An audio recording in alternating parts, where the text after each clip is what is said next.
श्रुति कीर्ति की आंखें भर आईं, मां की छाती से चिपटी, गोद में सिमट गईं। बोली, मां, उन्हें तो देखे हुए 13 वर्ष हो गए। उफ! कौशल्या जी का हृदय कांप कर झटपटा गया। तुरंत आवाज लगाई। सेवक दौड़े आए। आधी रात ही पालकी तैयार हुई। आज शत्रुघ्न जी की खोज होगी। मां चली। आपको मालूम है शत्रुघ्न जी कहां मिले? अयोध्या जी के जिस दरवाजे के बाहर भरत जी नंदीग्राम में तपस्वी होकर रहते हैं, उसी दरवाजे के भीतर एक पत्थर की शिला है। उसी शिला पर अपनी बाह का तकिया बनाकर लेटे मिले।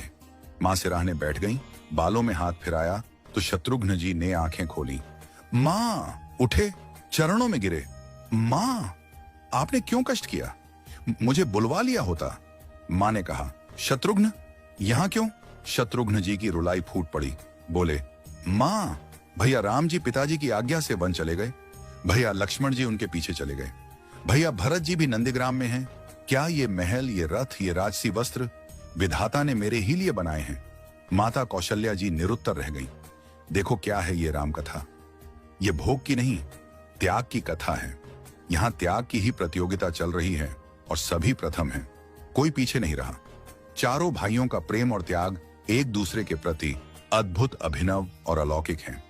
रामायण जीवन जीने की सबसे उत्तम शिक्षा देती है। भगवान राम को 14 वर्ष का वनवास हुआ तो उनकी पत्नी सीता मैया ने भी सहर्ष वनवास स्वीकार कर लिया। परंतु बचपन से ही बड़े भाई की सेवा में रहने वाले लक्ष्मण जी कैसे राम जी से दूर हो जाते?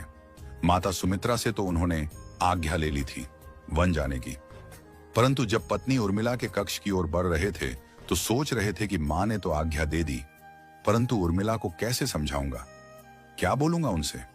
यही सोच विचार करके लक्ष्मण जी जैसे ही अपने कक्ष में पहुंचे तो देखा कि उर्मिला जी आरती का थाल लेके खड़ी थी और बोली, आप मेरी चिंता छोड़ प्रभु, श्री राम की सेवा में वन को जाओ। मैं आपको नहीं रोकूंगी। मेरे कारण आपकी सेवा में कोई बाधा ना आए, इसलिए साथ जाने की जिद भी नहीं करूंगी। लक्ष्मण जी को कहने में संकोच हो रहा था, परंतु उनके कुछ कहने से पहले ही उर्मिला जी ने उन्हें संकोच से बाहर निकाल दिया। वास्तव में यही पत्नी का धर्म है। पति संकोच में पड़े उससे पहले ही पत्नी उसके मन की बात जानकर उसे संकोच से बाहर कर दे। लक्ष्मण जी चले गए, परंतु 14 वर्ष तक उर्मिला ने एक तपस्विनी की भांति कठोर तप किया।